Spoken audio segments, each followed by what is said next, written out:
I'll tell someone I'm dating someone in the Navy, and they're like, "Oh my gosh, your significant other is gonna cheat on you." Well, what's your guys' thoughts on that? I was kind of thankful when Kenny got on submarines because I didn't have to worry about it at all. Yes, girl. Yes. Not that I worried about him anyway, but there was like an extra level of, okay, if he cheats on me, then he's gay and it's not my problem. Like, Exactly. Dive! Dive! Code red and 4 compartment middle level. Torpedoes in the water! No, I never have thought I was smart. I thought the people I dealt with were dumb, including you.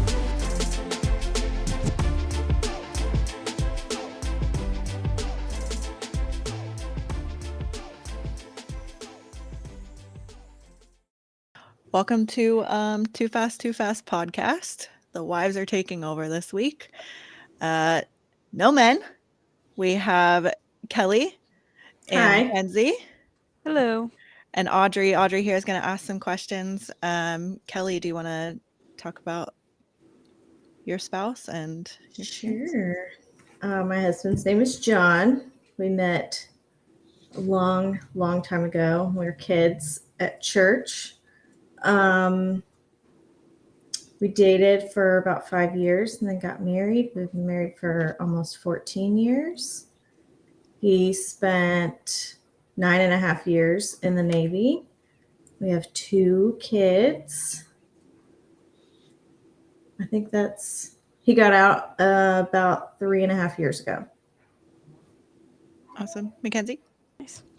All right, I'm Mackenzie. I'm married to Dakota, and we went to high school together, and that's how we met. We were friends in high school, and then he left for boot camp right as we started dating, and then we got married 2 years later in 2015, so it'll be 10 years this year. And he was in for almost 10 years, and he's been out for almost not quite a year yet. But yeah.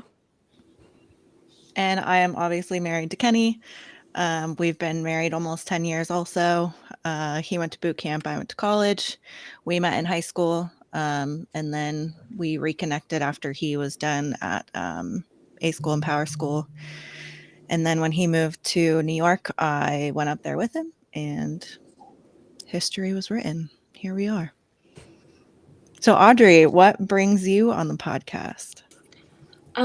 So basically, my boyfriend right now, is in boot camp, but he's graduating in 2 weeks. But basically, this is what he's going through right now. He's gonna go into the Navy Nuke program, and so I just came across this podcast on YouTube, just trying to, figure out like what he's gonna be doing and stuff.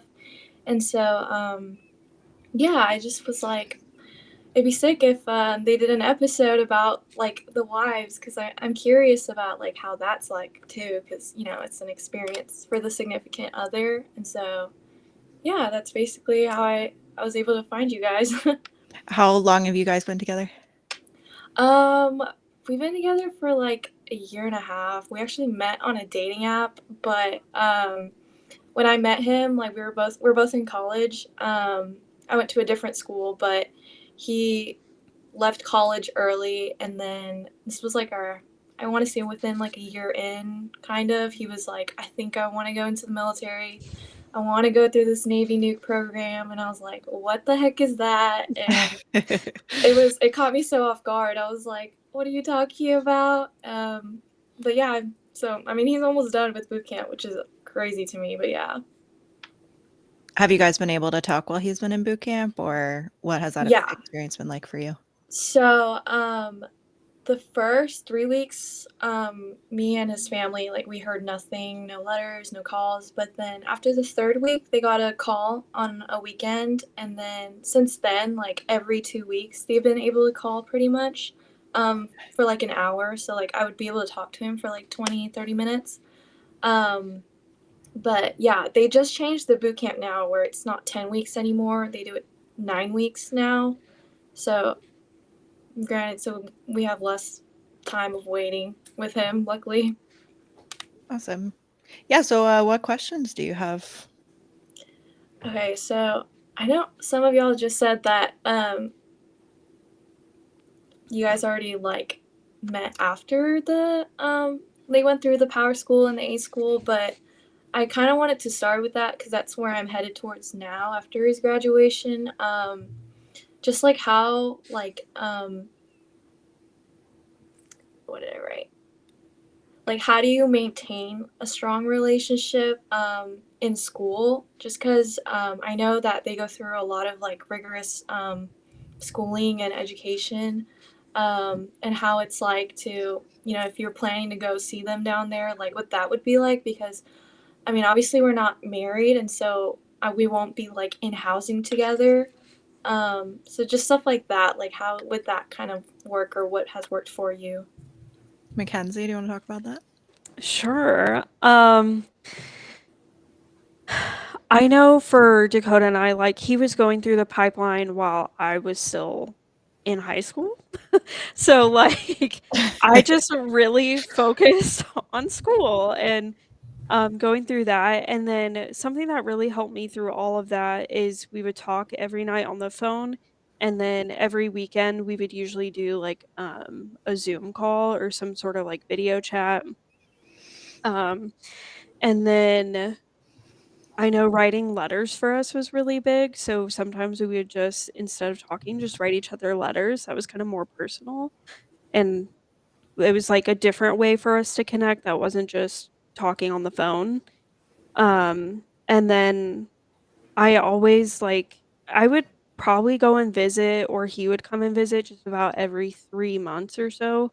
So it was like I would go and visit and then immediately, like, have a little countdown on my phone of, like, when we got to see each other next, and that just kinda helped me, like, keep focused and keep, like, a timeline in my head, which really helped through that. We did distance for, like, 2 years, so that really helped, and then just with them in the pipeline too, they're so busy all the time. Like, you just gotta take the moments that you have. Awesome. So did you I'm sure you can't can you stay in the dorm like when you would go visit, or would you like stay somewhere else? I would stay in a hotel room. I Guys, correct me if I'm wrong, I don't think you're allowed to stay in the dorm rooms. I'm sure there's some guys that probably snuck the girls into the dorm rooms. But, no, I would usually stay in a hotel room, and then he would get, like, either Liberty or whatever to just come stay in the hotel for the weekend. Or if not, I would stay in the hotel, and then I would meet him at the gate and go pick him up in, like, the morning, and we would hang out all day, and then I would take him back to base at night. Okay, gotcha. Um Kelly, do you have any? I know that John didn't go through the nuke pipeline, but do you want to talk a little bit about like boot camp and what that was like for you and how you guys stayed connected? So we were married when he went in and had a baby already. So when he left, he was gone for 8 weeks for boot camp. And I didn't hear from him. I actually got all of his stuff was mailed back to me before I heard anything from him. I think it was week 3 or 4 before I heard anything. And then it was 8 weeks, I think, is what he did. Maybe it was 10. It's been a long time. And there were letters. And I only had maybe 2 or 3 phone calls throughout the whole thing.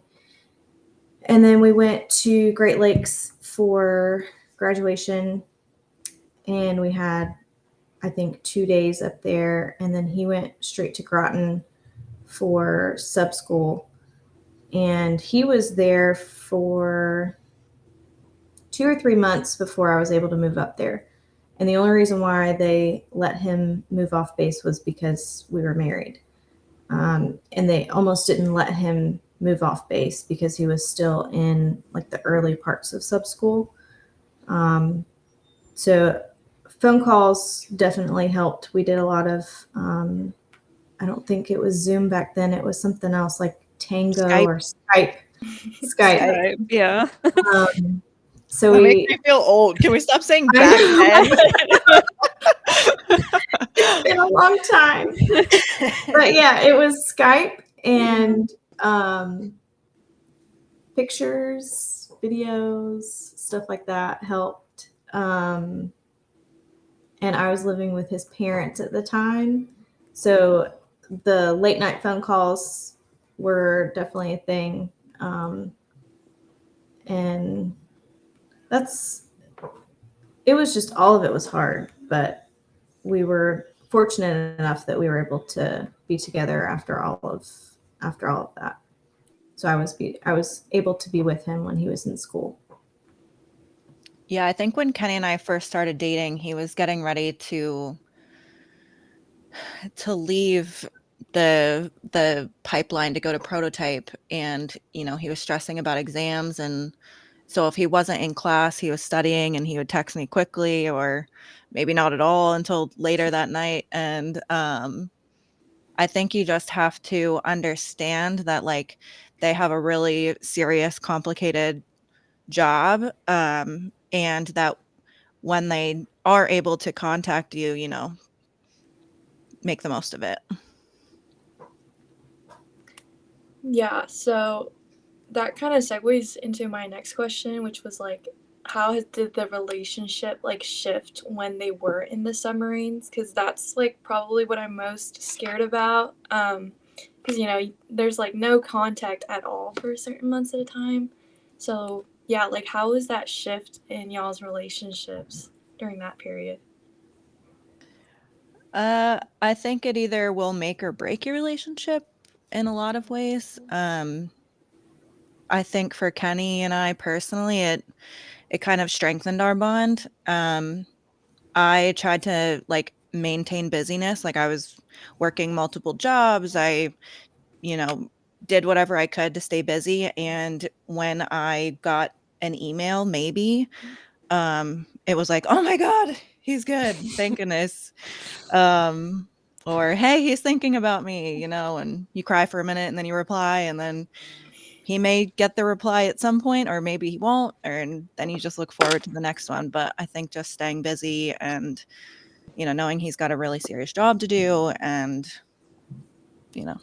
he'll contact you when he can is what will help. Kelly, Mackenzie.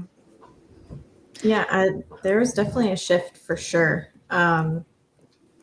Before he went into the military, I told him that absolutely not. It was not going to happen. And obviously it did happen. And it did a lot of good for us, but there was definitely a shift. I had to understand that while I was important and our son was important, his job was important as well. And I had to be patient and understanding in the fact that, he would come home and work was still on his mind. And it was something that he really couldn't ever get away from, which is hard when you want all of their attention, but you can't have all of their attention. And then the emails were definitely, once they started deploying, the emails were like gold.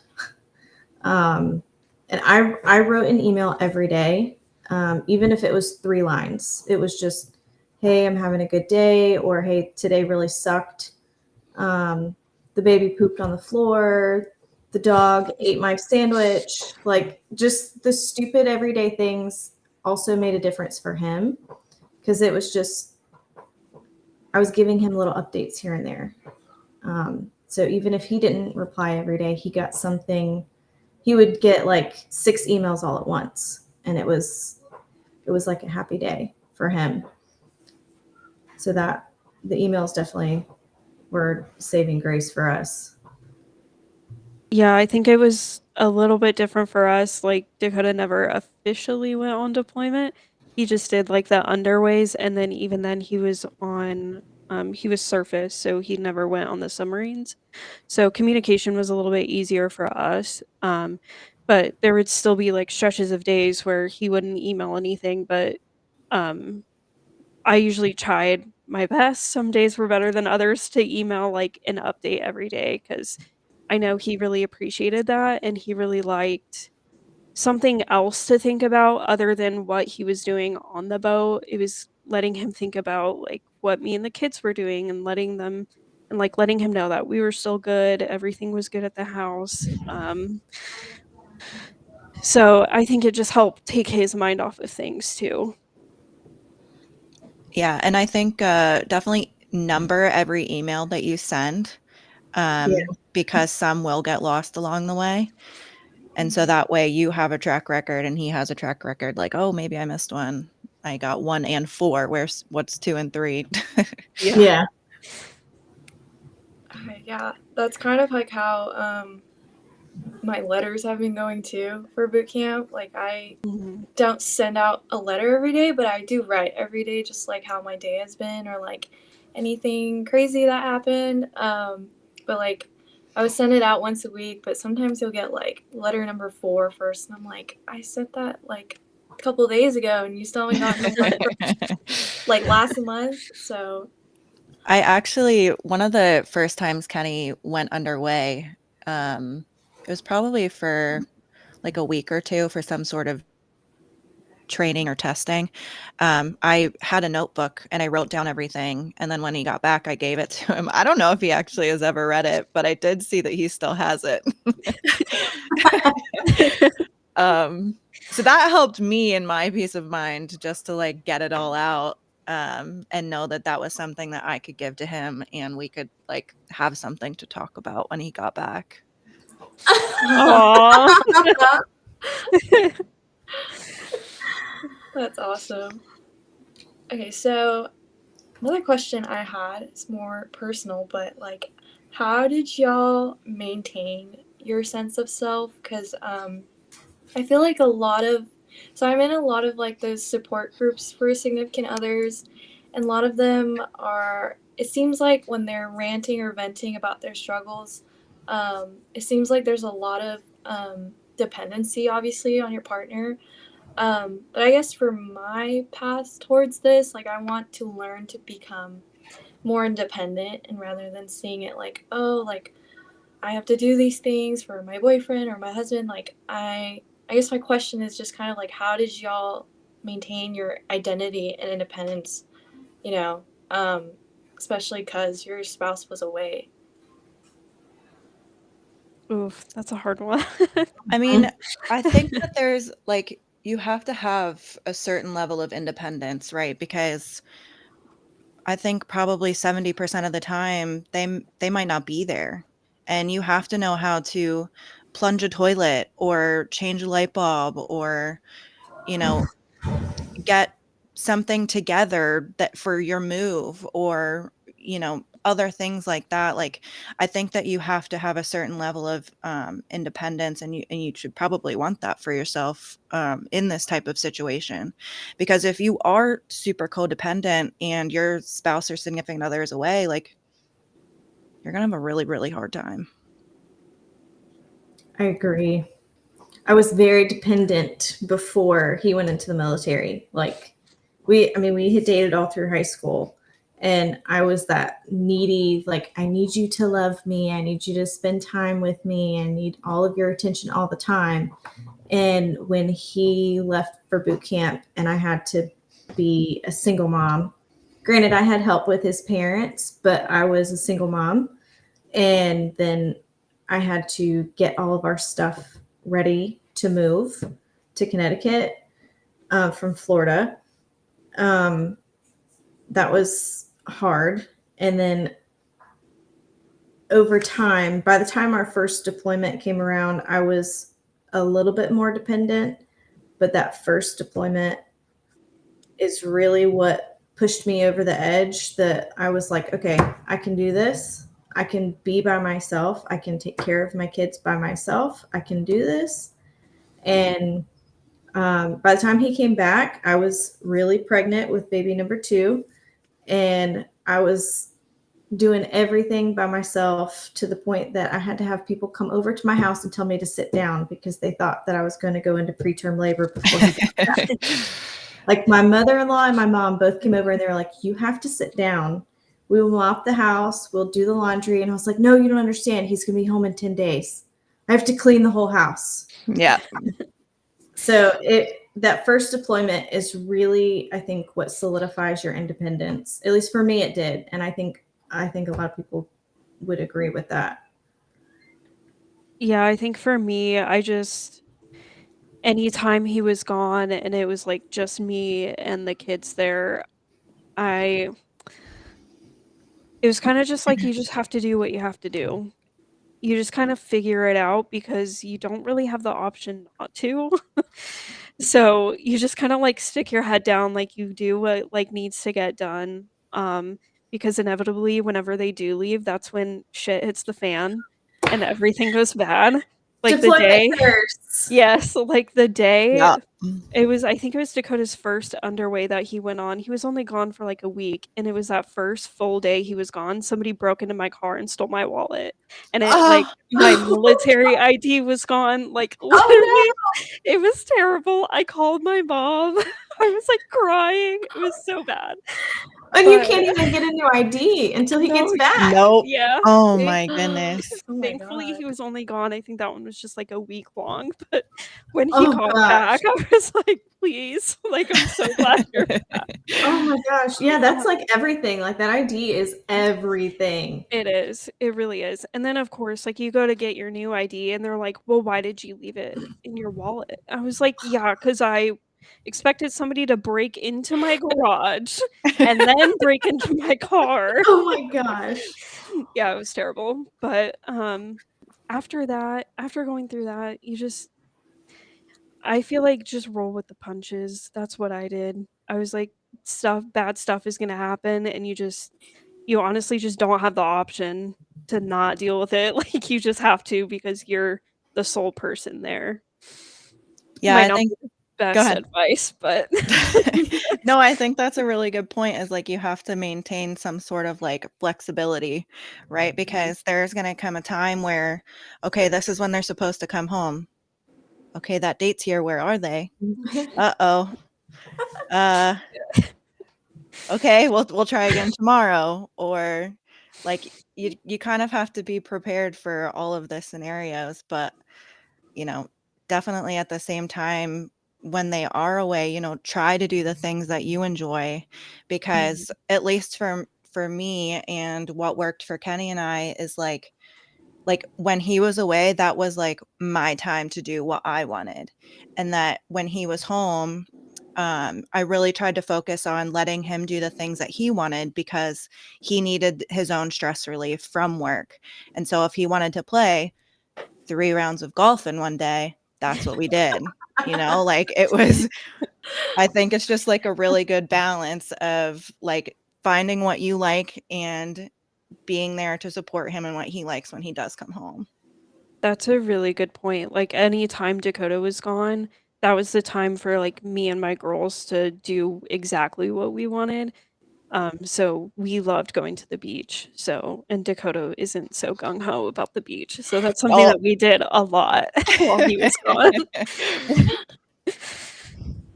Yeah, that's my boyfriend's last letter that he sent me. Because I was a little worried. I was like, that he was going through like nicotine withdrawals during boot camp, and so I was like, "Are you okay with all that?" And in his last letter, he was like, yeah, like it's perfectly fine. He's like, what I'm having withdrawals is gaming because my boyfriend loves to play games. And so he's like, I've been scheming or like plotting to buy a gaming laptop when I'm out of here. But he's like, I know that's not what I should be thinking about. And I was like, all right, whatever gets you through, I guess. But Right. I guess so. Yeah, like how that kind of reminds me of this question where it's like, how did you guys like, when they did come back home, like how did you make that environment so that, because obviously their job is very stressful, but there's kind of like this, I feel like, struggle with relationships where it's like you want to do things for both parties, but sometimes when they're home, they just want to like sleep or they want to play their video games. Like, how did y'all kind of structure that that worked towards your relationship? Well, I think you're probably going to fight a little bit. At least that's how it went with us.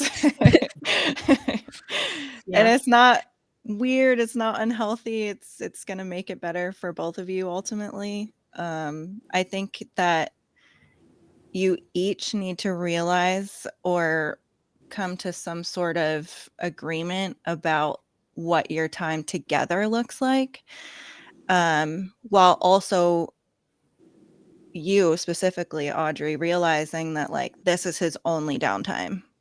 Mm-hmm. Kelly, Mackenzie, anybody?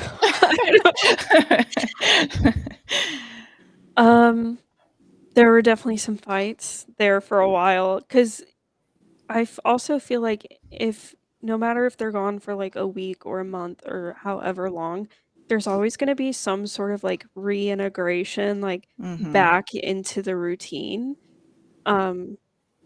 So I mean, overall, I feel like the biggest thing for us was communication. Like there was times where he has been gone and then he comes home and it's just pure chaos at the house too. And he starts to get stressed out. But if he would just like communicate that with me, then I'd be like, okay, like you go do your thing. I'll try to keep everybody calm over here so that you can kind of decompress because they do need that time because it is stressful when they're gone. But the biggest thing for us was just communicating what his needs were at the time. Because for me, like, my schedule and the girls' schedule didn't really change that much when he was gone, but, like, bringing him back into our routine and reintegrating into everything kinda took some time and just a lot of communication. Yeah, I agree. Our dynamic looked a little different. We had kids, so it kind of revolved around the kids for a little while, and him getting used to the kids again, the kids getting used to him. So there was multiple levels to our scenario, because I had a routine. The kids were used to me. They were used to my discipline and the chaos of our house that normally was taking place. And so when he would come home and he would want to discipline different, or he would say something that was opposite of what I was trying to say, there was definitely a lot of fights. So communication is definitely something that you got to take into consideration, and patience, a lot of patience for him, just in general, because it's hard. It's hard on them to come back, and everything is normal for you, but it's different for him. A week, a month, 6 months, it's different. It's like time stopped for him in that moment when he left. He left you in this little bubble, and then when he came back, he expects that bubble to still be there, but it's not. You have kept going on, so it's a big change for him. Basically, our plan. So I'm originally from California, like Southern California, and then I moved to Texas when I was in high school, and so I've been living in Texas ever since. And my boyfriend is from here, like he's lived here his whole life. But when we would talk about, because obviously at some point they're gonna be, based somewhere else, and so our like we were wishing that he would be stationed in San Diego at some point because it's very close to where I used to live. But I know that's not like a guaranteed thing. So I guess that's like another big aspect, right, of like having to move as a military spouse. Like, what are like some of the difficulties? What are some things that has helped you guys during those processes? Moving in general is difficult. Moving across the country is difficult times a lot. Like really difficult, especially if they're not here. Yeah. And I think so we moved from New York to San Diego to together kind of the first time. And then when we were leaving San Diego, he left with the boat, and that left me to pack up the house and get us out. And we talked a lot about like what the plan is. This is where we have to drop off the final check, and this is where we get the security deposit back, and make sure, I don't know, like the electric stuff gets switched over and turned off, and like there's a lot that goes into a move. And I think the more that you guys communicate about it before he leaves, the better prepared that you will be doing it. Because there's movers, and like the Navy will help you move and all of that stuff, but you have to know what to expect too. And they get training on all of that. We're not privy to that sort of information. It's just whatever they tell us. Yeah, the little bit of information we get relayed. Yeah. I mean, the moving aspect is hard, and I think Kenny and I moved 5 times in 9 years. So eventually you get better at it, but it's never easy. I think just you really have to communicate about it. And I mean, we looked at apartments and houses, and at one point we had to ship a car, and that was a mess. And animals, if you have animals or kids, you got to figure out schools, and you have to figure out how you're going to get your animal to where you are going. Are you going to fly with them? Are you going to drive with them? Like, it's a lot to get figured out, and hopefully you guys have enough time before that happens to get a game plan and then a backup plan, because it doesn't always work out the first time. Yeah. And then like a backup plan to your backup And then a plan. backup plan. Yeah. Triple protected. Mhm. Yeah. Go ahead, Mackenzie. The biggest thing when it came to like moving and stuff, I just set 0 expectations for anything that was going to happen. Because I know like we were getting ready to move to Virginia, and then he got picked up for Stay 21 to become an officer, and it was like, oh psych, you're not going to Virginia now you're going to New York. And then after he was like done with school, he got to kind of pick his next duty station, and it was like, okay, let's put together our dream sheet. No, dream sheet goes out the door. Just You get number 6 on your list. yeah. Oh, you wanted to go to San Diego? Okay, we're gonna send you to Norfolk. Like, yeah, exactly. Oh, gross.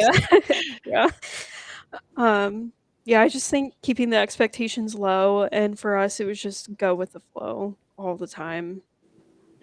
Because in the grand scheme of things, I never once felt like we were in charge of our lives, like, at all, while he was in the Navy. Like, we were completely at the mercy of the Navy. So just keeping, and also, like, if you're ever not happy with, like, where you're gonna be, I think for us, it was, like, finding things there that could create happiness versus, like, just dwelling on the negatives.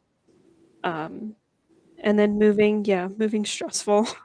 But we always had the Navy movers do it, and we always had really good luck. I feel like we were one of the few, I don't know, but we ended up with some other people's stuff, but none of our stuff ever went missing.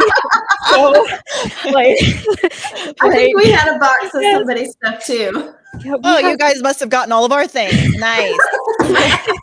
It was like the ugliest stuff though, dude. It was like these hideous lawn ornaments that were so tall. It was like this like pitchfork thing. I was like, I wonder if it was a joke. I don't know. Somebody's like, watch this. This will be really funny. I told Dakota, I was like, probably some dude's wife was like, hey, I'll give you some money to, like, give this to somebody else. Like, but, we one time had movers that were pretty bad. I like when you unpack all of your stuff, it looks like Christmas because there is paper everywhere. Like they Everywhere. quadruple wrap everything. Our paper towels were wrapped. We had an open bag of sugar that was wrapped. And so when you opened it, it snowed. Like they're not good. And so when you have the call with the movers and they're like, okay, you don't need to prepare. Like you can leave all the things in the cabinets. Like, don't worry about it. We'll come in. Don't do that. Prepare for the movers because they're going to spill your sugar. They're going to break your plates. They'll pack your trash. Yes. Yeah. Prepare for the movers. That's my biggest advice for moving is prepare for them. They tell you not to. Do it. Oh my gosh. It's awful. Yeah, no. We had the movers once. And the people that came and packed us out were great. And they did a really great job with like making sure everything was where it needed to be in the boxes that it needed to be. And the inventory was really well done. But when we moved, it was like a month and a half. So like he was deployed. I finished up projects in our house and sold our house before he got back from deployment. And then he got back from deployment and he was like, man, the house looks great. I don't want to sell it. And I was like, too late, buddy. It's sold. And then like 2 or 3 weeks later, the movers came and packed all of our crap up. And there was a lot of stuff that I was like, this box is like half full. It's all paper. It's all paper. And like there was one box that they had leftover paper. And it was a stack of about that big of paper sheets that they folded in half and stuck on top. Yeah. And I was like, what am I going to do with all this paper? And there were plates broken. And so because it was a month, they had taken our stuff to Groton and stuck it in a storage unit. And then we told them, okay, well, we're going to be at our house on this date. We want our stuff dropped off then. It was a Monday that we were supposed to be there. They loaded our stuff into a moving truck on a Friday, and it rained all weekend. Mm-hmm. And they forgot that there was a hole in the truck. So there was like six or 8 of our boxes that were totally saturated. And by the time we got them, they were mildewed. And was this into housing? This was into housing. Yeah. And I was so mad because they were pulling it out and they were like, oh, this box is great. And I was like, nah, that box is wet. And he was like, no, I don't think it's wet. And I was like, dude, look at it. I literally like pulled the box apart. And I was like, dude, that's wet. Like, how is it wet? He was like, I don't know. I have no idea. And I was like, you better find out. So like that was a nightmare in its own, and we never got our money back for that. And then my son had a mini bike, like a little battery powered dirt bike thing that had a max weight on it of you could be 130 pounds. And the guys were joking about how they were trying to ride it to us. And I was like, dude, you're like 200 pounds. What are you doing on that thing? You're not supposed to be on that. And they're like, yeah, well, we couldn't even get it to run. And I was like, well, I wonder why. So, yeah, I was like, you don't brag to the people that you're moving their stuff that you tried to ride their kid's mini dirt bike. Like, that's just it's not smart. Yeah. So that was interesting. And then if you let them, they will unpack all of your stuff. And you should let them. Oh, that's the one thing I never let them do. Oh my gosh. Because they take all the boxes and all the paper. They do. They do. But your whole house is covered top to bottom of crap. And you're like, yeah, I didn't even know this existed. Like there was stuff that they were pulling out of boxes and I was like, that's not mine. And they're like, yeah, it's right here in the inventory. And I was like, well, I don't remember that ever. Like, where did that come from? Are you sure that's mine? They're like, yeah, it's in this box with this. I'm like, okay, well, that's definitely mine, but I don't remember that. So, like, because I didn't pack anything myself, there were things that I forgot belonged to me, and they were refound. when the box is unpacked, and I was like, well, I don't even know where to put this stuff. Like, I forgot about it. I didn't even know I had this. So, maybe purge a little before you do move. Get rid of some stuff. And definitely when they come, like I had our bathroom was like a no-go. Don't go in there. Don't touch it. Like that was all of our stuff that we were going to put in my car and take with us. So like any valuables, anything like that, don't let them take it. Don't let them pack it. Stick it in a room and tell them don't go in there. Because that was, somebody told me that, and I'm so glad I did, because people have stuff missing all the time, valuables that they're like, man, that was my grandmother's, and they're like, well, sorry, it's not here with your stuff, and you really can't do anything about it. I mean, they can reimburse you, but yeah, unless you have a receipt for the thing that they Right. lost, they won't do Yeah. anything about it. Yeah.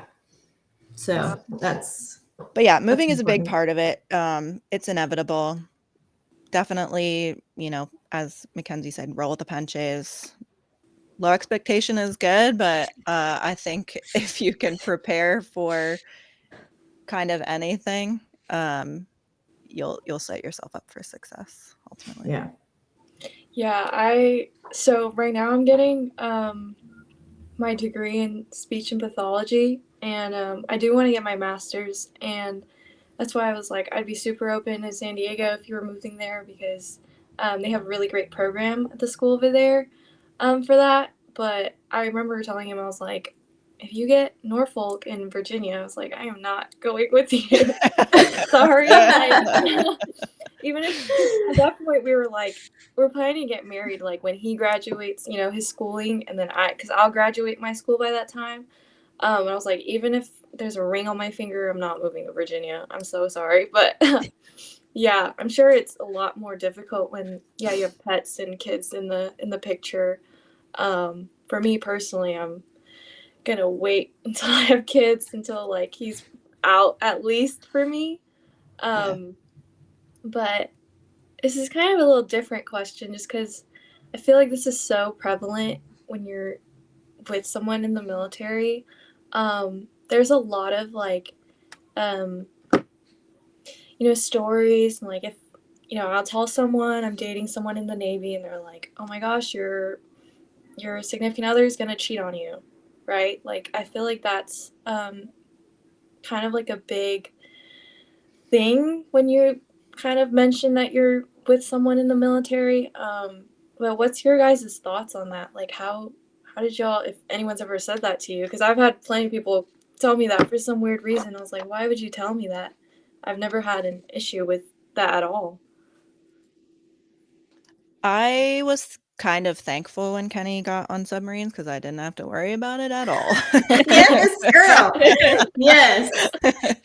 Not that I worried about him anyway, but there was like an extra level of, okay, if he cheats on me, then he's gay and it's not my problem. Like, Exactly.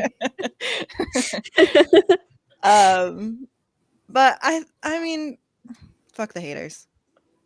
If you guys are happy and you guys trust each other, like that's really all you can do. And if he does fuck up, fucking beat him up. I don't know, like yeah. I mean, it's not to say it doesn't happen, we've known other people who have had issues, but I think you guys just have to maintain your own level of trust and support in one another, and you guys will go through it. But if people are saying that to you, like, that sucks. Sorry. Yeah, it's kind of like, oh, sorry. No, you're good. Go ahead. I was just gonna say real quick that it's funny because a lot of the people that talk about their story, like especially on Facebook, Facebook is kind of a menace, because those girls will be like, so my husband has cheated on me multiple times throughout our relationship, like, and he just cheated on me again, like while he was deployed, like, is there something wrong with me? And I'm in my head thinking, like, if he's done it before, like, what made you think he wouldn't do it while he's not there with you, like not even the same country or state as you? But yeah, that's why I don't take it to heart as much. Yeah, I think like at the end of the day, as long as like you trust your partner, like it's just you two in the relationship. You can block everybody else out. Like, it is really shitty when people say that to you. Like, I heard it too.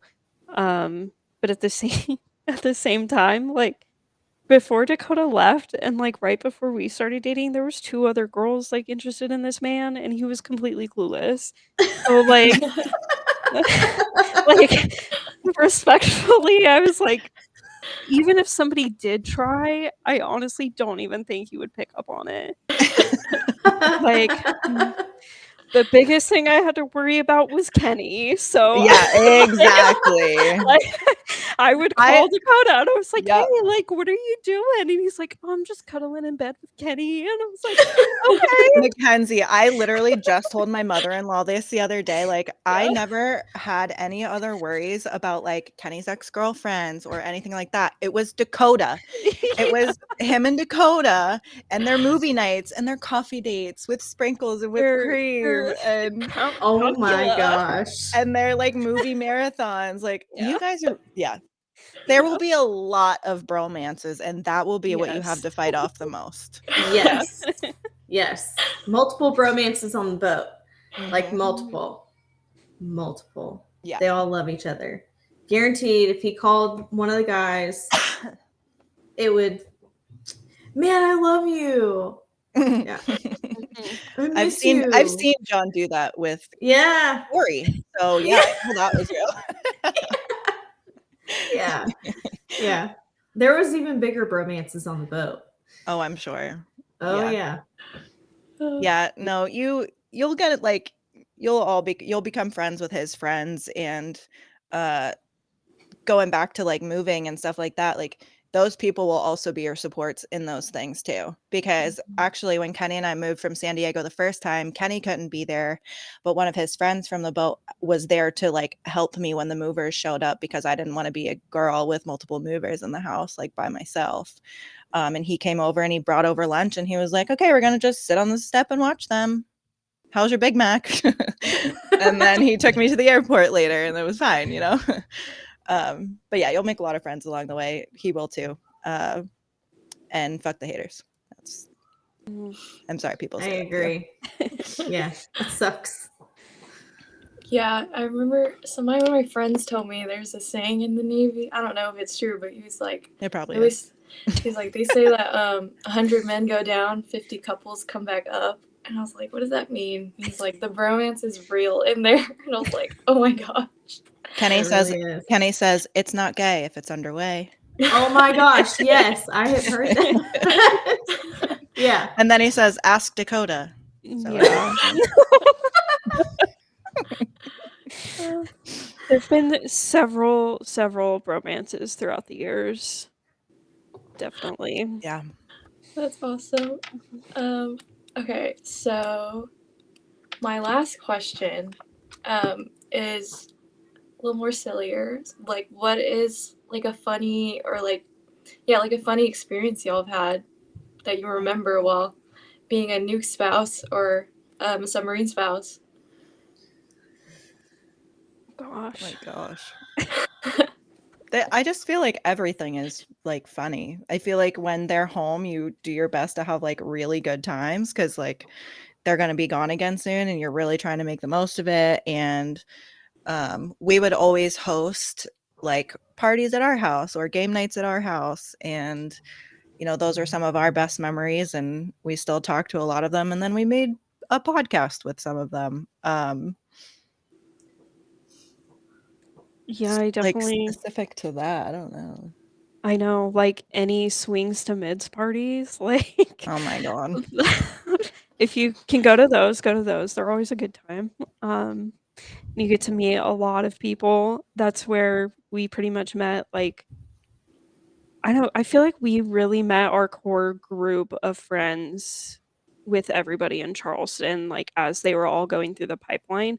Like, those are the people who are pretty much my ride or dies now and are stuck with us for life. And so just all the Charleston, just all the memories there. I don't know if there's anything specific I can think of though. So nuke specific, I don't know. So you talked about your boyfriend being really into gaming, every Mhm. single person he becomes friends with will also be super into gaming, or like they're gonna just be super, super nerdy. Yeah. So strap in for that. Yeah, Because I it's was kind I of was it's kind of strange at first. Because like Kenny and I, we went to high school together, so we kind of like, knew each other outside of that, and like we're both into sports and all of that stuff. And then most of I guess the people that he was on the boat with were really not that big into sports. There was obviously the ones that we were friends with but they were, playing whatever, that World of Warcraft and that stuff like that we just weren't into. But yeah, a lot of nerds. And I mean that lovingly. Kelly, do you I have think any? nothing like really good. The only thing I have is like the amount of times we lived in a camper in between houses. Like before we moved to Connecticut the second time. So we're from Florida. He got put up in sub school. So we were in Connecticut for 8 or 9 months. He got stationed in Kings Bay. We were in Kings Bay for 5 years.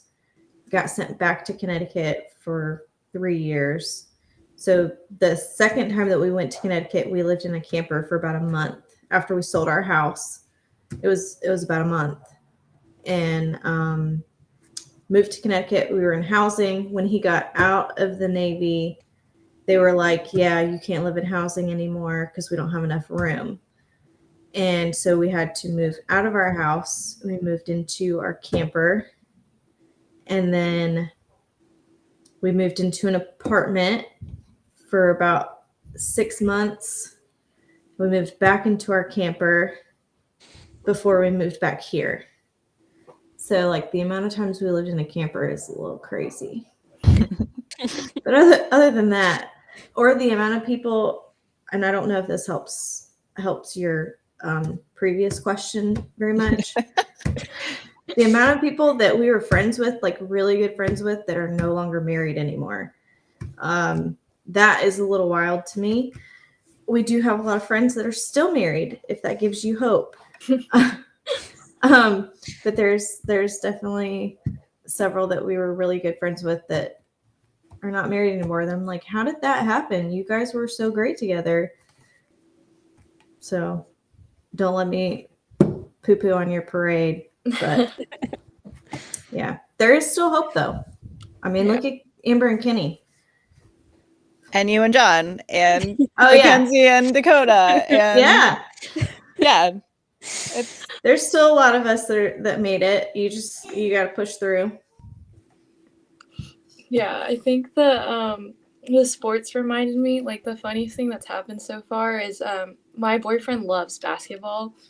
Like he has this nerdy side. He loves his CS and World of Warcraft and stuff, but he also really likes sports. And so his team is the Mavericks, right? Because that's here in Dallas. Uh-oh. And his favorite basketball player got traded. Oh no. And so I remember while he was in boot camp, huh? Yeah, he was in boot camp.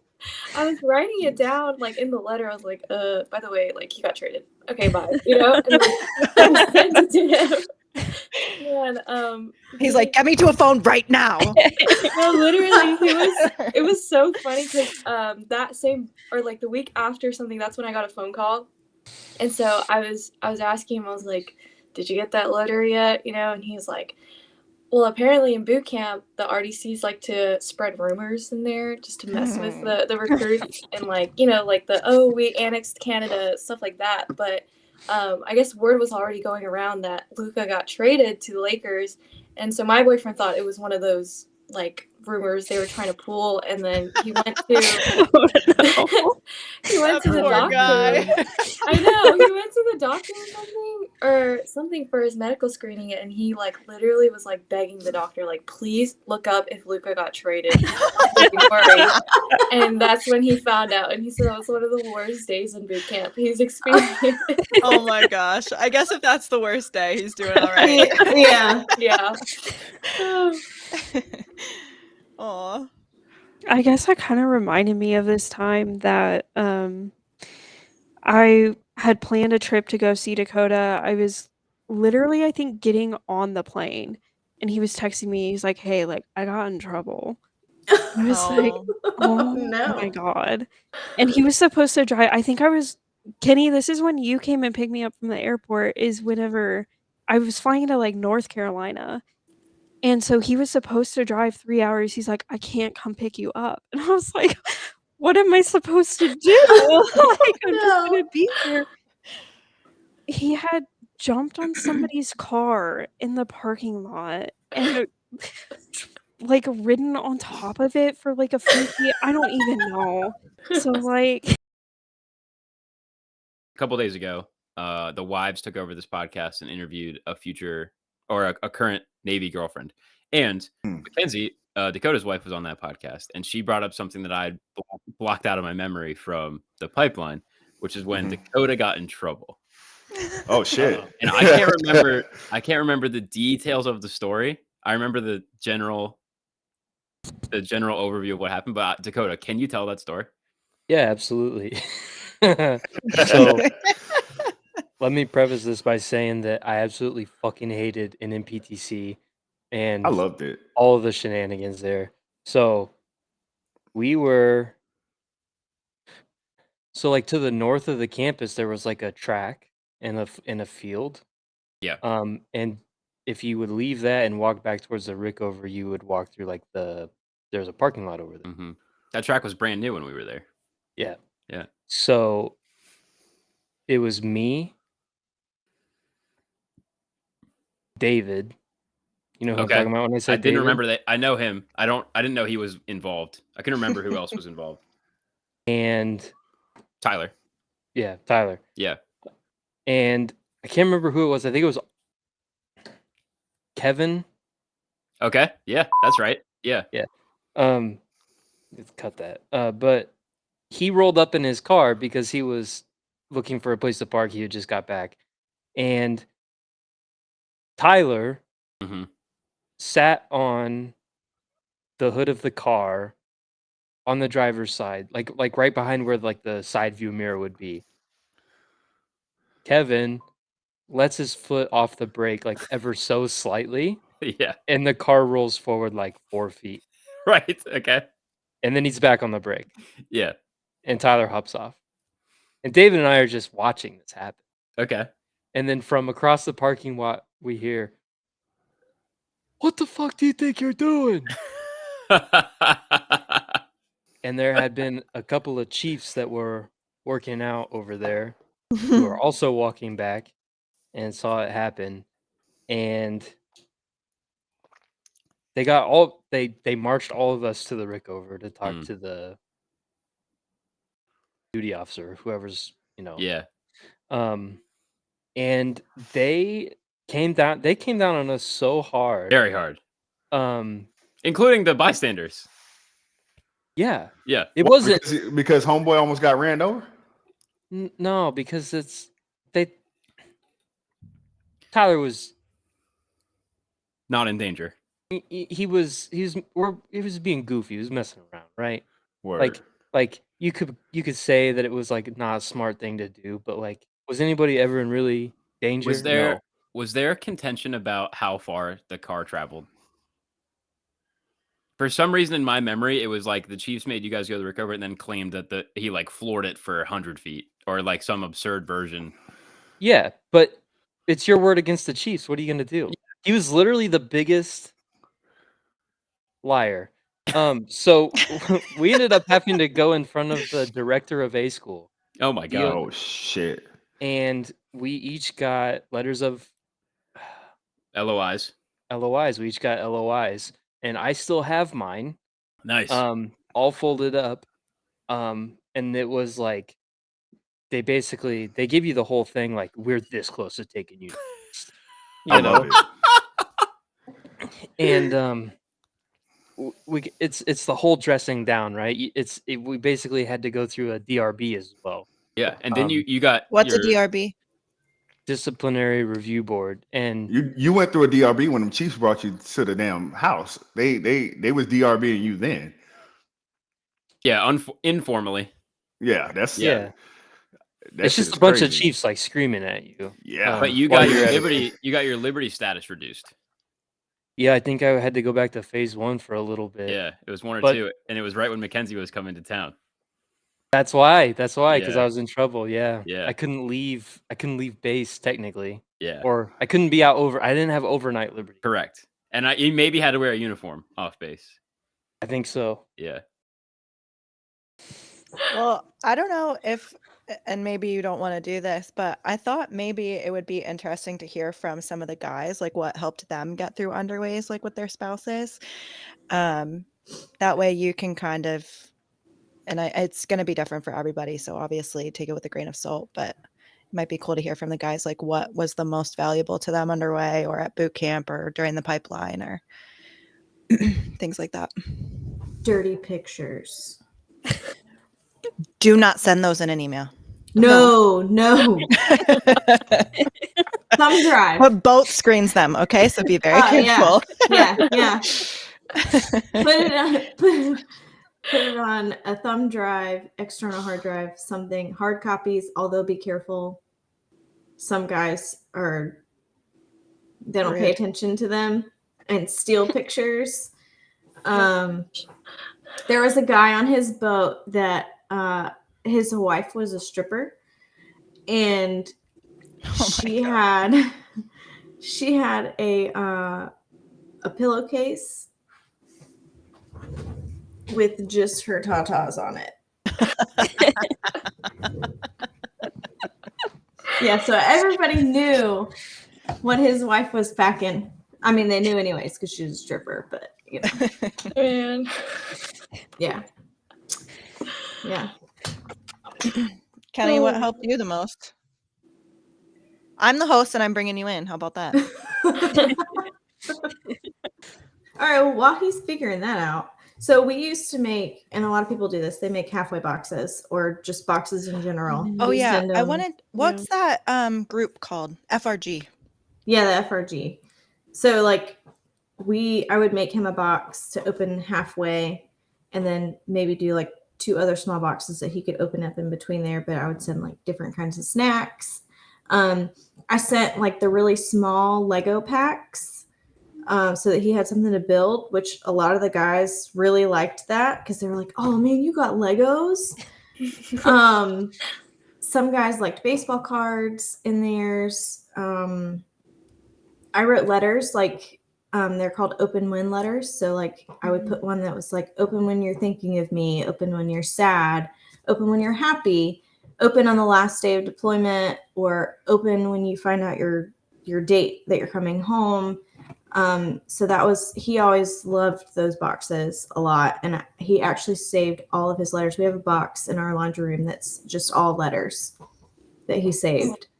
I'm pretty sure I did that one time for Kenny and he never opened anything. So I stopped doing that. We did the remember or open when letters as well, and I think he still has. Well, we just found the box the other day, so we still have ours, and we still have all our letters from that we wrote to each other while he's in boot camp. So I would keep all that stuff. It's really cool to like go back and look and see how reread corny everything. you were. Yeah. Can you guys hear me? Mm-hmm. Yes. All right. I think I'm in now.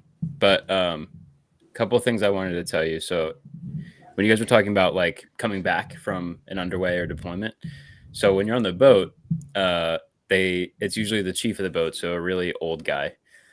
He gives training. It's called reintegration training, and it's just like this basic PowerPoint about basically what everything Kelly was saying about if you have children, you know, your significant other has been the disciplinarian for the last 6 to 8 months. They've been the only resource for your children. So you can't just go back in like you were before you left and have it be normal. That's not going to work. Not everybody listens to that training, and that training is very dependent on the person that's giving it. So it's not always great. But there is supposed to be like a process where people are educated on like, this is how you, at least what to be aware of when you come back.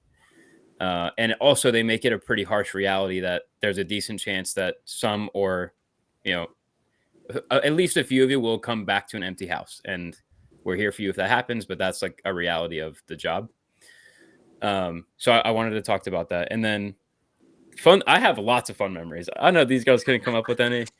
But like, it's hard to like do one funny like nuke submarine related story. yeah, sure. That I'm sure that's fair. But like, I mean, all the best times I had in the Navy were none of them were on the boat. It was all at home doing stuff with Amber and the guys. There was we did have to move a lot, like Amber said. When we were in the shipyard in Kittery, Maine. We lived in New Hampshire, and everybody got I think 10 days of leave, like uncharged, so that you could get your household goods in order. You could go find a house or have it packed out.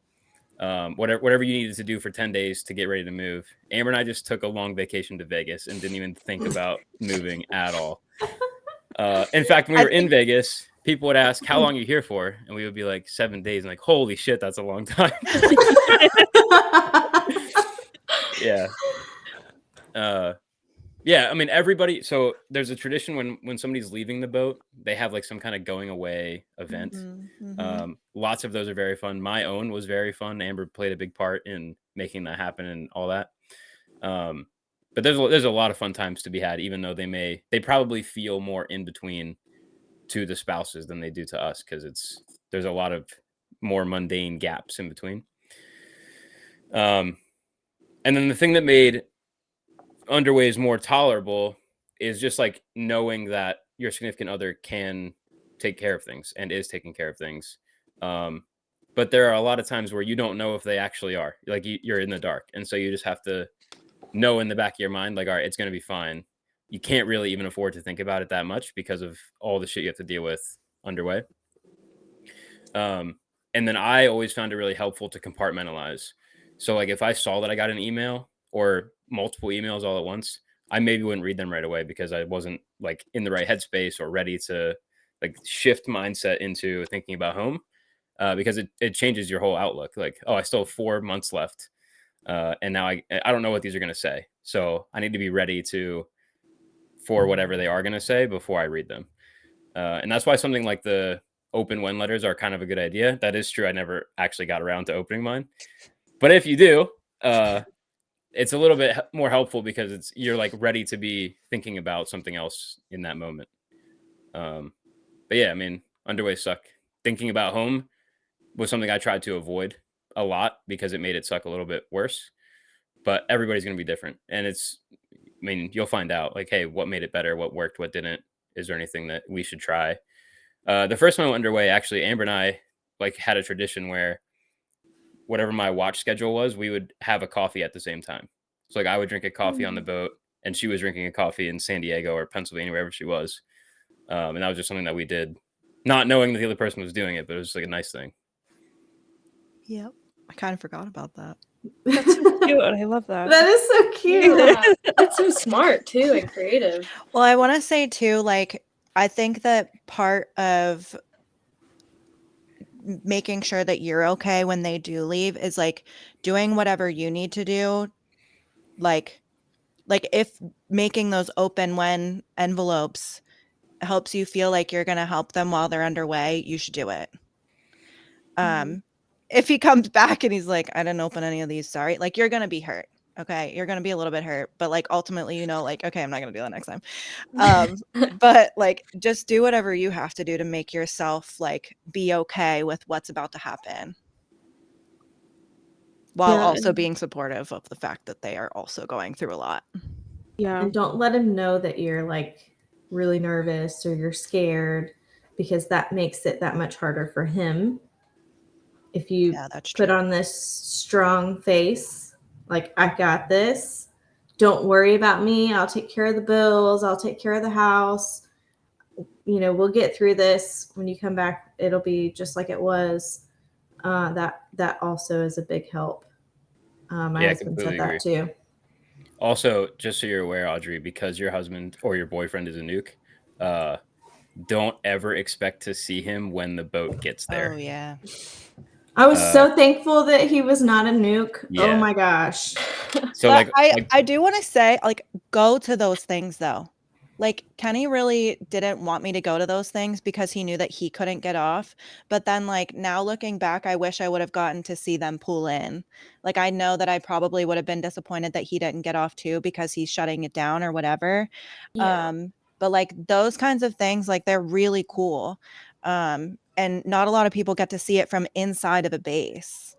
And so that, I mean, it's really cool. It's a good experience. And I think like really soak up a lot of what you can, because whether he's in for 4 years or 10 years or 20, like just make the most out of his time and your time while he's serving, because you're going to get to see a lot of cool things. Yeah, I heard that the I don't know if this is right, but the military balls for the nukes, they come up from their submarine, right? To port to the ball. That's what someone told me. No, that's not true.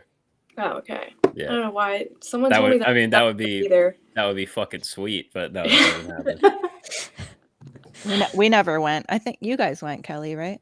Yeah, we went 2 years. One was down here when he was in Kings Bay, and we went to another one when he was not in the military. We went as guests of other people.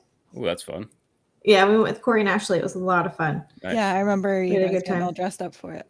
Yeah, we were all fancy. And he was so excited because he didn't have to wear his blues. Right? He actually got to wear a be a suit. civilian. Yeah, that's so something it else, was Audrey, cool. about being a spouse is like, in my opinion, you should go out of your way to like make things happen, like submarine balls or anything that you get word of through like spouse groups or command groups or other service members, whatever.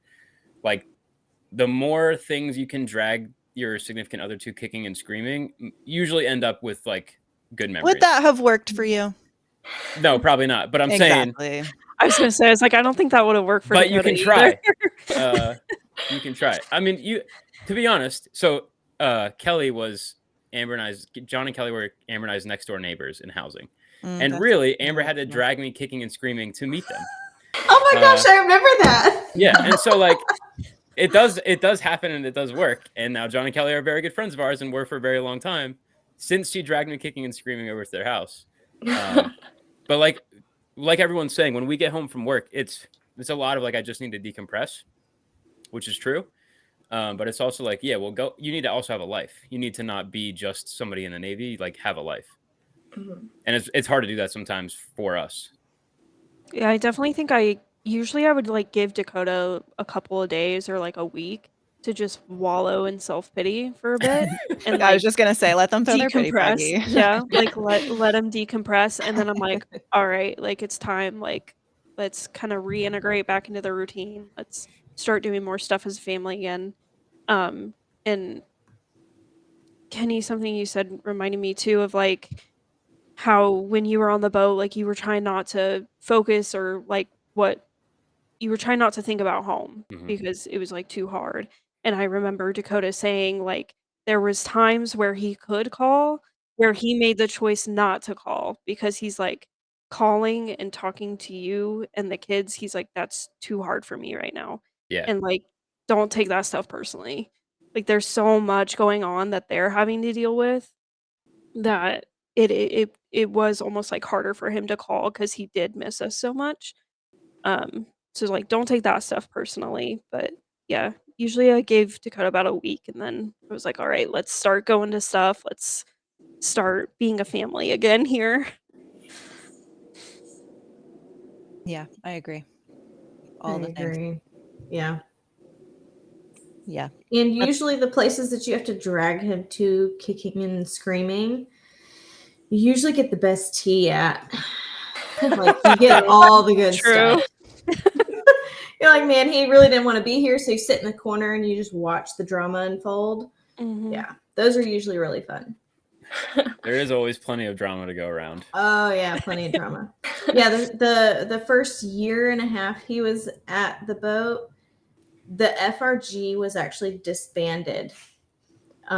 Shortly after we got to the boat, the Audrey, FRG. do you know what that is? FRG. I heard it being mentioned earlier, but we have a really boring episode of our podcast about family stuff. I can't remember what it's called. But in that episode, we explained about what FRG is and a bunch of family resources. But it's basically it's a family readiness group. It's supposed to like get families involved and ready for stuff that's happening. But Okay, gotcha. It's supposed to be a really good support group so that when they do deploy, you have all of these ladies that are going through the same thing with you. So the FRG at the boat he went to, there was actually a fist fight in the president's front yard between her and another member. What? Yes. And there was police. It was a whole thing. The captain actually disbanded the FRG. Whoa. And so I knew nothing. He got to the boat. The boat was the boat was deployed at the time. So he was prepping with the other crew and doing training with them. And then when the boat came back, they were off, and he was doing all that stuff. And then when they finally did deploy, I had no information. I had nothing. There was no, hey, this is a good resource. Hey, if you don't have anybody here, this is a good place to go. Avoid this place over here. Don't use that doctor on base. Go to this one. Like I knew nothing. And then when it was finally brought back up, it was a friend of mine that I had met. We had been friends for a couple of years at that point. And the only reason why the captain let her do it was because she was very organized and she was calm, cool, and collected. And it was on a trial basis. He was like, if I get a whiff of any drama, this is over. And well, the good news is if you find yourself in a situation like that, you always have the Too Fast podcast to help you. There you go. Yeah, I think the Facebook groups are really helpful too. Like, obviously, take everything you read with a grain of salt. Like, a lot of the wives are going on there or girlfriends and just like complaining, and it's not all bad, it's not all good, but like just that you can find what you need. And if we had an FRG that really didn't do anything, it was together, it existed, but they gave us no information. So, there are ways to find out, and there's, ways to find out what resources are available to you outside of that. It just requires a little bit more research. Yeah, some of the Facebook groups are like... Some of them are wild. Crazy. That's where I get my tea from. Like, if I'm bored, I'm like, what are these women up to? One of my friends, her husband was in the Air Force and he worked nights. So whenever Dakota was on mids, I would go over to her house. That's all we would do. We would just sit on the couch and just like scroll through, like reading. Oh my like, God. all the drama. That's the best though. Those people become your best friends. Yeah, they do. For sure. Yep. And the people that you turn to when things are maybe not so good, or you just had a baby and you need to get your milk production up, and your sweet little neighbor brings you some like breast milk cookies and yes. You'll find your own people. You'll be okay. I think definitely by far the best relationships that we've made in our adult lives have been through the Navy, for sure. Yeah, absolutely. And you have people everywhere. Like, you have people everywhere. That's almost half the fun now too. Like, especially if you do go to Charleston and San Diego, like literally everyone there is somehow connected to somebody in the service. Like, you won't go anywhere without somebody having a story. Audrey, do you have any other places that you don't want to go? Guam. Good call. Yeah, because I watched the videos about Guam when you guys were talking about it. I was like, I don't want to go there. So I don't want to go there. Kelly, you like Guam? I've never been, but I've heard it's really pretty. It's pretty. Other than that, I don't know anything else about it. Montana's pretty. What's so bad about Guam? It's I've heard it's boring. I've only been there for a little while, but it's very, very boring. It's very, very, very hot. Yeah. And working in Guam is the worst. Like, your significant other would have the worst time being on a boat out of Guam. Yeah. Okay. They I can constantly see get it. deployed before anybody else because they're already basically forward deployed. Yeah. Everything breaks. They're forgotten as far as the Navy is concerned, and like you're stranded. If you need something that's not on the island, good fucking luck. That's true. I didn't think about that. All right. Fair enough. Fair enough. Hawaii has the same problem, but it's Hawaii, so like it's kind of worth the trade off. Yeah, that's Where what else do you my wanna go if boyfriend not said. San He Diego? didn't want to go. He said definitely he didn't want to go to Guam.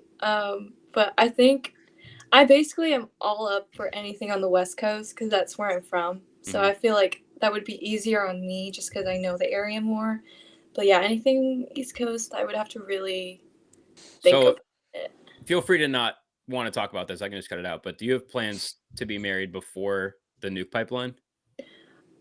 So we're set for basically like the minimum. We're like we want to get married when he's done with all his schools. Okay. So by then, yeah, he'll be, getting orders and like going places. So that's why I'm like, I would be open to even pushing it out later just because I'm like, I'm very like an organizer. I like my things planned how it is. And, obviously in the Navy, that's not how it goes. So That's true. like if I have to push them, getting married, then I would say move it up. Yeah, Really? that's what I was gonna say Yeah. too. Yeah. Go to the courthouse. Just get it, Yeah. get it over with. You're gonna have a wedding later. You three spent an hour talking about how horrible it is to be a Navy spouse. Like, No, we Audrey, go didn't. get married. No. Go get married. No. That's not what we're saying. That's not. No. That was not the tone we were going for. I'm just kidding. Yeah, I'm sure. I mean, because also there's like obviously benefits. There's He would tons of get benefits. more if he was married. But for my philosophy with marriage is like I want to know that I can be fully self-sufficient, so that if something did happen, like I don't want to be stuck in something where I'm like I feel like I don't have an out in. So that's why I'm like when I have my stuff figured out too is when I want to. Yeah, that's So, fair. That's so fair. And I'm just going to say that's exactly what I said too. I was like, okay, I'm going to go to Kansas and I'm going to go to college in Kansas for a year. And then after that, like, we'll reassess and like, I'll move out. I'll get my own apartment though. Like, it'll be okay. No, a week after graduation, I moved out there and we got married like 3 months later. Like, Yeah, Yeah. I'll tell you, when Amber and I were dating and living together in New York that was when I was a prototype. And then I got orders to San Diego, and none of Amber's life was in San Diego at all. And so we decided we would make a vacation of like driving down there together, and then she flew back. And then it took maybe like a week, and I was like, hey, I'd really like you to come back now. So she did. We found an apartment, and then we got married a few months later, but things changed pretty fast. yeah. Yeah, I would just say go get married at the courthouse, and then if you plan your wedding like hey, let's celebrate with everybody. If you put that out 6 months later, and then he gets shipped somewhere crazy, and you can't have this wedding now, you're already married. What does it matter? This seems like very bad advice. It's not bad advice. It Kenny. seems like very bad advice. No, because You don't even know this guy. people If that the plan is their to already weddings. get married, Fair. Okay, yeah. If Do that's the it. plan, there Because are a lot of people plan benefits. their weddings and stuff goes crazy, and then they have to push their wedding out, and then they deploy, and you're not married, and so you might as well just get married and have a ceremony later and enjoy it with everybody. I second that piece. If you're ready to be married, do it on paper kind of soon, like fast, and then figure out the ceremony stuff later. Don't, because you want all the perks and benefits and things that you're able to do. You want that stuff as soon as possible, because it's not going to be like done for you overnight. It's a lot of logistics and shit to figure out. So I agree with that. we're not talking about being like a dependa. Like No. Yeah, No. like don't get No. married for the benefits. No. And like, you can maintain your independence. You really but can. like, would you like free prescriptions? Yeah, fucking get. You know what I mean? Like, I'm saying if your plan is to already get married, Yes. yeah. do it sooner than later, because like Kelly said, if they do deploy and you're still, don't take this the wrong way, just a girlfriend, like they're not going to contact you. They usually can't, in fact. So Yeah. They have to So- contact the family. Right. And they're not going to help you move Nope. and find how and get you housing. And so there's just that. Yeah.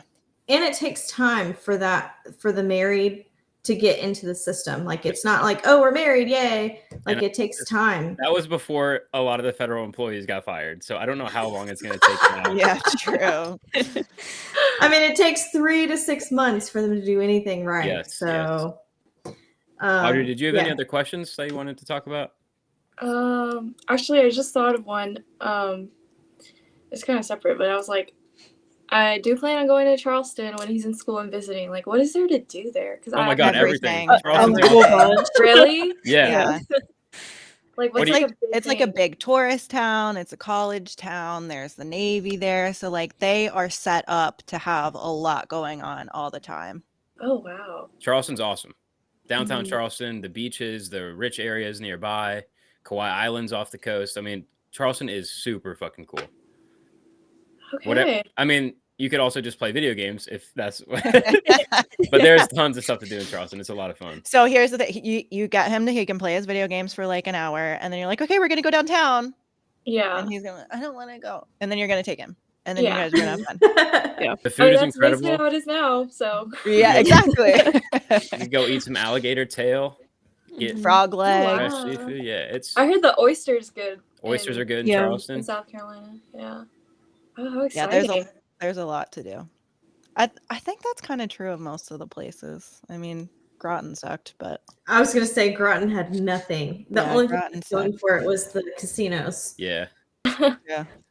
Because that was, the only Chick-fil-A within an hour and a half. Oh my gosh, yeah. You know how so earlier Mackenzie was talking about like when you're in somewhere shitty, you just find the good in it. So in Groton, Amber and I had what we called our secret spot. Mhm. And we found this like little grassy coast on the bay. And on weekend mornings, we would just go out there with coffee and set up lawn chairs and just sit and watch the water and like people painting and playing with Boats dogs and and- stuff. Yeah. Oh wow. So even though it's Groton and it doesn't have much going for it, that you can still have fun and make peace with it. And John and Kelly were there, and we made a lot of new friends there. But I would say keep an open mind about Norfolk. But I feel you. I probably also wouldn't want to go to Norfolk. Yeah, I don't know. I think I like literally cried when Dakota said that's where we were going. He's like, it's okay, like I'll get you a really nice apartment, like it'll be okay. And I was like, I don't want to go. Yeah. It was hard, but I'm sure it would have been fine. We would have been fine. I would have gone over myself. Yeah, but visiting Charleston, so as far as the schooling is concerned, it's going to be easier for him to have time in the beginning, like when school is very easy, and then in between all the schools, he's going to have a good chunk of time. So you can plan that out ahead of time. He'll know his like class rotation pretty much immediately. Those are the key. And then any holiday would be, you'll at least have a day of free time. But yeah, that's when to go. Okay, yeah. Do you know like so I forgot to ask for the schools, like how often would you guys come back home? What do you mean home? Oh, like to your home Like, if you state? don't- Yeah. Almost never.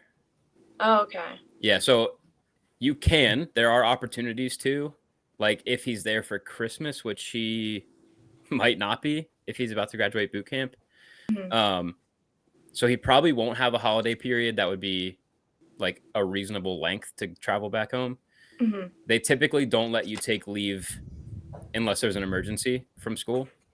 But in between, like the two, A school and power school, or between power school and prototype, there's a chance that he'll have a long hold period and you're allowed to take leave then. But I wouldn't bank on that. Gotcha. Because that Is there a hold travel period radius could be during 0. school too? Yes, but I can't guess what it is now.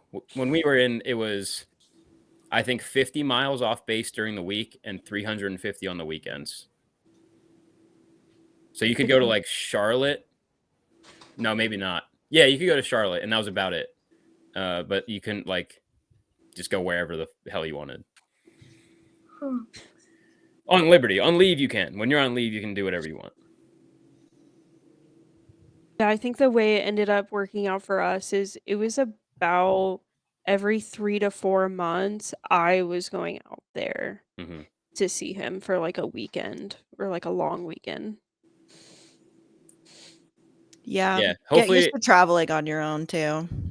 and hopefully Yeah. your boyfriend is smart because the smarter he is, the less hours he will have to do it in the Yeah. pipeline, which means he will have more free time. I was not very smart and had to do a lot of hours at school. I did That's not have not even very true. much, He's very smart. He's but I had to do a lot a of Nuke hours. School is hard. That's And so I did not have very much free time, especially later in school. I was in the building a lot. Yeah. So that Yeah. could happen too. I hope that's also my wish is I mean my boyfriend is I'm sure I'm not saying he's not smart, but I think for him it was mostly like he's smart but he just wasn't like motivated or disciplined to do like try. And so I was like, yeah, I think this new program is gonna be good for that Oh, it'll because motivate you. yeah, I'm like you're smart, you're just not using it because you're playing games. But I mean, it seems like he's doing fine at boot camp right now because from what I last call, he's like, I'm chilling. Like he passed all his PT because you know he was an athlete before, so it seemed fine. But yeah, I'm glad that y'all do this because I was like, what is the nuclear program in the Navy? Yeah, like, to Kenny's point too, like, I know Dakota, the study hours were brutal, and that's something that I struggled with, was, like, coming to terms with, "Oh, it's not that he doesn't wanna talk to me." It's that it is he hard at liter first though. he literally spent 12 hours, like, in a building, like, they're not allowed to have their phone. So, it was just a waiting game of, like, "Am I going to get a call tonight? Am I not?" Like, And usually so by the he's time you get comfy and fall asleep, right. almost you get the ding. Yeah. Yeah. Get Yeah. that phone call. Yep. But yeah. Is there anything else?